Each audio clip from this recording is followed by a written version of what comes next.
7 वर्ष का अंकुर और 5 वर्ष की पिंकी अपने मम्मी पापा और दादी के साथ बड़ी हवेली में रहते थे।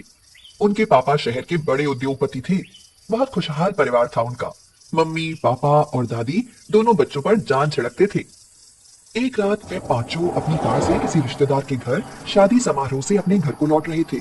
सामने से आ रहे एक तेज रफ्तार ट्रक ने अचानक उनकी कार को जोर से टक्कर मार दी। उस भयानक एक्सीडेंट में आगे की सीट पर बैठे अंकुर और पिंकी के मम्मी पापा वहीं सड़क पर ही दम तोड़ देते हैं। पिछली सीट पर होने के कारण दादी, अंकुर और पिंकी को ज्यादा चोट नहीं आई, लेकिन वो दोनों बिन माँ बाप के यतीम हो चुके थे। भाई भाभी की मौत की खबर सुनते ही गांव से दादी के छोटे बेटे बहू यानी अंकुर पिंकी के चाचा चाची उनके घर पर आ गए। दोनों एक नंबर के कपटी और धूर्त थे। आते ही दादी और बच्चों से लिपट कर रोते हुए बोले, अम्मा, ये अचानक क्या हो गया जो भैया भाभी हम सबको छोड़कर इतनी जल्दी राम को प्यारे हो गए। दादी रोती हुई बोली, भगवान को ले जाना ही था तो मुझे उठा लेता। इन दोनों मासूम बच्चों के सिर से माँ बाप का साया छीनने की क्या जरूरत थी। इस पर चाचा चाची मगरमच्छ के आंसू बहाते हुए बोले, अम्मा ऐसे मत बोलो, अभी हम दोनों आपके छोटे बेटे बहुत जिंदा हैं। हमारे तो भगवान ने कोई औलाद नहीं दी, तो अब हम इन दोनों बच्चों को ही अपनी औलाद की तरह लाड़ प्यार से पालेंगे और आपकी भी पूरी सेवा करेंगे। चाची बोली, अम्मा, साथ ही साथ भाई साहब का पूरा कारोबार और हवेली भी हम दोनों मिलकर संभाल लेंगे। आप जरा भी चिंता मत करना, आखिर मुसीबत में अपने ही तो अपनों के काम आते हैं ना। कहकर दोनों ने उनके घर में अपना अड्डा जमा लिया। दादी उन दोनों के स्वभाव को कुछ कुछ समझती थी, इसीलिए तो उनके साथ नहीं रहती थी। लेकिन अब उनके पास भी कोई चारा नहीं था, क्योंकि उनके सिर्फ 2 ही बेटे थे, जिनमें से एक बेटा बहू तो खत्म हो गए थे। अब जो भी था उन दोनों का ही सहारा था। दोनों पति पत्नी ने आते ही हवेली के सबसे अच्छे कमरे में अपना डेरा जमा लिया और घर के नौकरों पर धौंस जमाकर उनके जो दिल में आता वो व्यंजन बनवा बनवा कर खाने लगे। अलग कमरे में जाते ही पत्नी ने पति से तुरंतते हुए कहा, सुनिए जी, मुझसे ये प्यार मोहब्बत हमदर्दी वाला ड्रामा अब और नहीं होगा, समझे।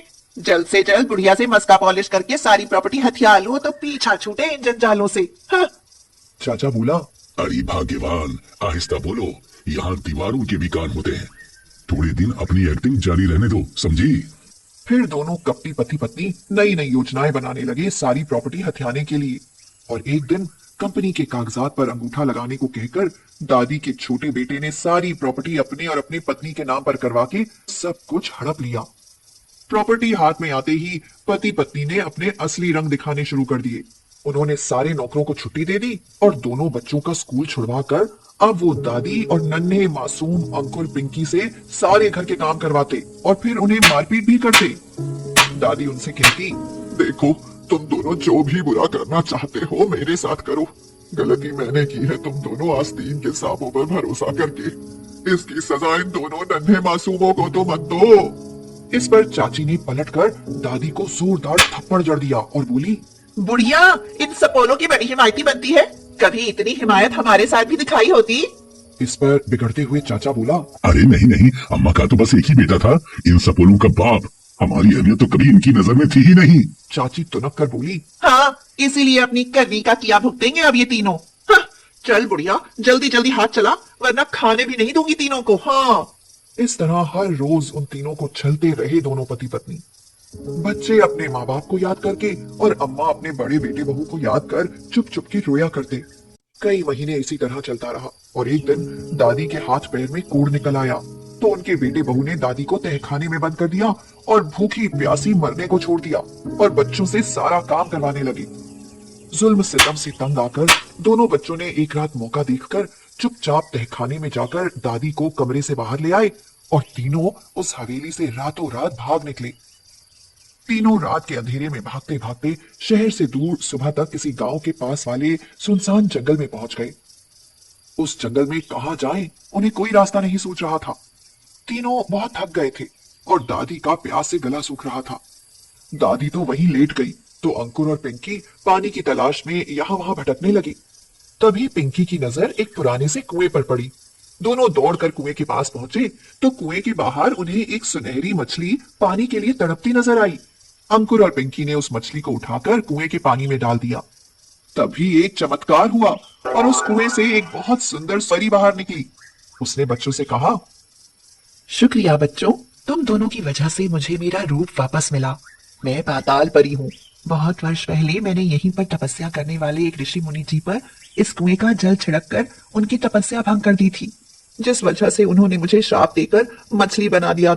मैं तब से जल के पास होकर भी जल के लिए तड़पती रही, और आज तुम मासूम निष्पाप बच्चों की वजह से मुझे उस श्राप से मुक्ति मिली। बच्चों बताओ, तुम लोग इस जंगल में क्या कर रहे हो? तो बच्चों ने रोते रोते सारी बात पाताल परी से बता दी, जिसे सुनकर परी को बहुत दुख हुआ। उसने अपनी छड़ी से कुएं को छुआ तो वह कुआं सोने का बन गया और उसमें सुनहरा पानी लबालब भर गया। तब परी ने बच्चों से कहा, यह जादुई सोने का कुआं है। अब इसका पानी जो भी पिएगा उसे कभी कोई रोग नहीं होगा। वो हमेशा सुंदर और तंदुरुस्त बना रहेगा, और जो कोई इस पानी से स्नान कर लेगा उसकी सारी बीमारियां समाप्त हो जाएंगी। इस कुएं का पानी कभी खत्म नहीं होगा।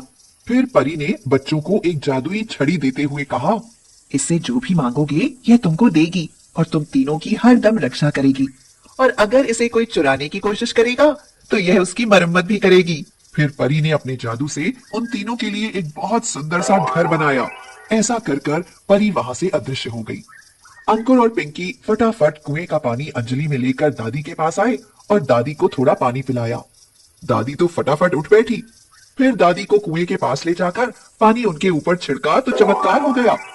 दादी का कुष्ठ रोग बिल्कुल ठीक हो गया और वो तीनों उस आलीशान मकान में रहने लगे। उनके आलीशान घर को देखकर पास के गांव वाले भी वहीं आकर बस गए। दादी, अंकुर और पिंकी उस जादुई कुएं के पानी से सबकी बीमारी ठीक करते और जादुई छड़ी से धन मांगकर जरूरतमंद लोगों की मदद किया करते। इस वजह से वह तीनों बहुत लोकप्रिय बन गए। और उधर चाचा चाची को उनके किए की सजा मिली। उन दोनों को कोढ़ कुष्ठ रोग हो गया और उस जादुई सोने के कुएं की महिमा सुनकर वो दोनों भी वहां ठीक होने आए। लेकिन जादुई छड़ी उन्हें देखते ही उन दोनों पर इतना बरसी कि चाचा चाची की हड्डी पसली एक हो गई। उन दोनों ने दादी, अंकुर और पिंकी से माफी मांगी तो उन्होंने माफ करके पानी उनके ऊपर छिड़का और वो स्वस्थ हो गए। उसके बाद चाचा चाची ने सारी प्रॉपर्टी अंकुर और पिंकी के नाम कर दी और सच्चे मन से उन दोनों को अपने बच्चे मानने लगे। अब उनका परिवार फिर से पूरा और खुशहाल हाल बन गया।